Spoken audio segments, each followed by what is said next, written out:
ব্যথা, মাথা ব্যথা, পেশি ব্যথা, জয়েন্টের ব্যথা, তাছাড়া মাসিকের ব্যথা ইত্যাদির ক্ষেত্রে যে ট্যাবলেটটি কাজ করে সেটি হচ্ছে S2 ট্যাবলেটটি। আসসালামু আলাইকুম, শামস মেডিসিন টিপস আপনাদের সবাইকে স্বাগতম। আমি আবারও চলে আসলাম আপনাদের মাঝে নতুন একটা টপিকস নিয়ে। আজকে আমার টপিক হচ্ছে S2 ট্যাবলেট, যার জেনেরিক হচ্ছে বা যার মধ্যে রয়েছে প্যারাসিটামল প্লাস আইবুপ্রোফেন। সুতরাং টপিকটি শুরু করার পূর্বে আপনাদের কাছে আমার অনুরোধ, বন্ধুরা চ্যানেলটি সাবস্ক্রাইব করে বেল আইকনটি বাজিয়ে দিন, তাহলে পেয়ে যাবেন আমার নিত্য নতুন ভিডিও। এবং এই ভিডিওটি আপনার টাইমলাইন থেকে শেয়ার করে দিন, এর ফলে হয়তো আপনি উপকৃত হতে পারেন বা আপনার প্রিয় মানুষজন যারা উপরে উল্লেখিত সমস্যা ভুগছে তাদের উপকার আসতে পারে। যারা অলরেডি আমার চ্যানেলটি দেশ এবং প্রবাস থেকে সাবস্ক্রাইব করেছেন তাদেরকে জানাই অসংখ্য ধন্যবাদ। আবারও বলছি বন্ধুরা, চ্যানেলটি সাবস্ক্রাইব করে বেল আইকনটি বাজিয়ে দিন। চলুন বন্ধুরা, আমরা চলে যাই আমাদের মেন টপিকসে। S2 প্যারাসিটামল ট্যাবলেট, যার মধ্যে রয়েছে প্যারাসিটামল এবং আইবুপ্রোফেন।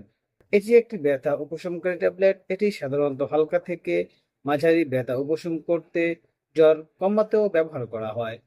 এর মধ্যে রয়েছে দুটি সক্রিয় উপাদান, একটি হচ্ছে প্যারাসিটামল এবং অপরটি হচ্ছে আইবুপ্রোফেন।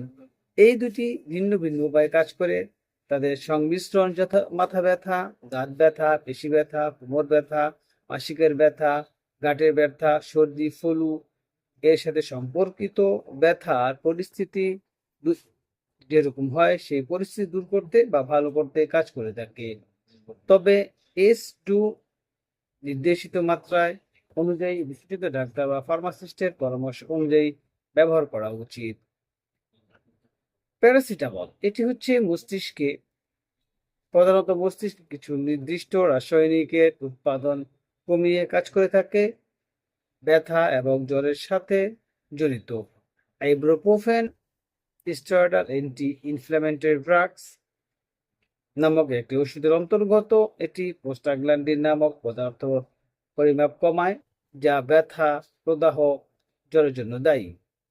যেহেতু আইবুপ্রোফেনের প্রদাহ বিরোধী বৈশিষ্ট্য রয়েছে, তাই ব্যথার সাথে ফোলা বা প্রদাহ থাকলে এই সংমিশ্রণটি কার্যকর হতে পারে। তাছাড়া বন্ধুরা, এই পর্যায়ে আমরা যে বিষয়টি জানবো, সুতরাং আমরা তখন জানলাম যে S2 ট্যাবলেটটির কাজ বা কি কাজ করে থাকে সেই বিষয়ে আমরা বিস্তারিত জানলাম। এ পর্যায়ে বন্ধুরা আমরা জানবো যে এই S2 ট্যাবলেটের সেবন বিধি, অর্থাৎ আপনি এই ট্যাবলেটটি কিভাবে সেবন করবেন। S2 ট্যাবলেটটি সাধারণত পানির সাথে খেতে হয়। এটি খাবারের সাথে বা খাবারও পরে খাওয়া যেতে পারে, বিশেষ করে কারণ আইবুপ্রোফেন পাকস্থলীতে অস্বস্তি সৃষ্টি করতে পারে। সঠিক মাত্রা নির্ভর করে ট্যাবলেট ক্ষমতা, রোগীর বয়স, শারীরিক অবস্থা এবং ব্যবহৃত অন্যান্য ঔষধের উপর। রোগীদের নির্দেশিত পরিমাণের চেয়ে বেশি না খাওয়া উচিত। তবে অন্যান্য যদি কোনো সমস্যা থাকে বা প্যারাসিটামলের প্রতি যদি অ্যালার্জি থাকে, তাহলে অবশ্যই এই বা আইবুপ্রোফেনের প্রতি কোনো অ্যালার্জি থাকলে অবশ্যই এই ট্যাবলেটটি খাওয়ার পূর্বে একজন অভিজ্ঞ ডক্টরের সাথে পরামর্শ করে খেতে হবে। এ পর্যায়ে বন্ধুরা আমরা জানবো যে বিষয়টির পার্শ্ব প্রতিক্রিয়া। আমরা জানি প্রতিটি মেডিসিনের পার্শ্ব প্রতিক্রিয়া রয়েছে, তেমনি করে S2 ট্যাবলেটের কিছু পার্শ্ব প্রতিক্রিয়া রয়েছে, তবে এগুলো সাধারণ পার্শ্ব প্রতিক্রিয়া। যেমন কিছু কিছু ক্ষেত্রে এই ট্যাবলেট সেবন করলে বমি বমি ভাব আসতে পারে, পেটে অস্বস্তি হতে পারে, বদহজম হতে পারে, মাথা ঘুরতে পারে, মাথা ব্যথা হতে পারে ইত্যাদি। তবে আইবুপ্রোফেন মাঝে মাঝে পাকস্থলীর আলসার বা রক্তবাত, কিডনির সমস্যা, অ্যালার্জির প্রতিক্রিয়া বা কিছু হৃদরোগের অবস্থা আরো খারাপ হতে পারে, বিশেষ করে যখন এটি উচ্চ মাত্রায় বা দীর্ঘ সময় ধরে এটি সেবন করা হয়। অতিরিক্ত প্যারাসিটামল লিভারের মারাত্মক ক্ষতি করতে পারে। তীব্র পেট ব্যথা, রক্ত বমি, কালো মল, শ্বাসকষ্ট, মুখ ফোলা, ত্বকের মারাত্মক পরিস্থিতি বা প্রতিক্রিয়া হতে পারে। সুতরাং অতিরিক্ত মাত্রায় এই ওষুধটি সেবন না করা উচিত, এবং অতিরিক্ত মাত্রা সেবন করলে যদি এরকম পার্শ্ব প্রতিক্রিয়া দেখা যায় তাহলে অবশ্যই দ্রুত একজন অভিজ্ঞ ডক্টরের সাথে পরামর্শ করা উচিত। যাদের পাকস্থলীতে আলসার বা রক্তক্ষরণ রয়েছে, কিডনি বা লিভারের রোগ রয়েছে, গুরুতর হৃদরোগের সমস্যা বা অ্যালার্জি ইতিহাস রয়েছে, তাদেরকে অবশ্যই এই ধরনের ওষুধটি সেবন করার পূর্বে একজন অভিজ্ঞ ডক্টরের সাথে পরামর্শ করে সেবন করতে হবে। যদি অভিজ্ঞ ডক্টরের সাথে পরামর্শ করে সেবন করা না হয় তাহলে এটি হিতে বিপরীত হওয়ার সম্ভাবনা রয়েছে বন্ধুরা।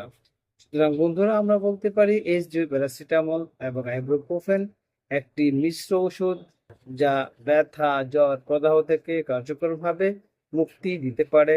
তবে সঠিক মাত্রায় সেবন করা গুরুত্বপূর্ণ, কারণ উভয় উপাদানই ভুলভাবে ব্যবহার করা হলে গুরুতর সমস্যার সৃষ্টি হতে পারে। সুতরাং রোগীদের উচিত পণ্যের লেবেল বা চিকিৎসকের পরামর্শ অনুসরণ করা উচিত এবং অন্য কোনো উপসর্গ দেখা দিলে দ্রুত একজন অভিজ্ঞ ডাক্তারের সাথে কথা বলতে হবে। আমাদের এই চ্যানেলের মাধ্যমে শুধুমাত্র আমরা আপনি কোন রোগের জন্য কোন মেডিসিন সেবন করবেন সেই সম্পর্কে বলা হয়। সুতরাং যে কোনো মেডিসিন সেবন করার পূর্বে অবশ্যই একজন অভিজ্ঞ ডক্টরের পরামর্শ নিন।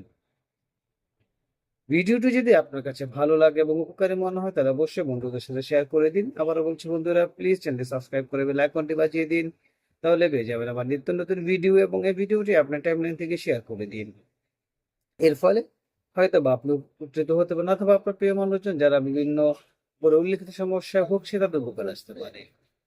আজ এ পর্যন্তই, আগামীকালকে আবার কথা হবে নতুন কোনো টপিকসে। সেই পর্যন্ত ভালো থাকুন। শামস মেডিসিন ইউটিউব চ্যানেলের সাথেই থাকুন। লাইক, কমেন্ট, শেয়ার করে আমাদেরকে পরবর্তী ভিডিও বানাতে উৎসাহ প্রদান করুন। আজ এ পর্যন্তই। খোদা হাফেজ।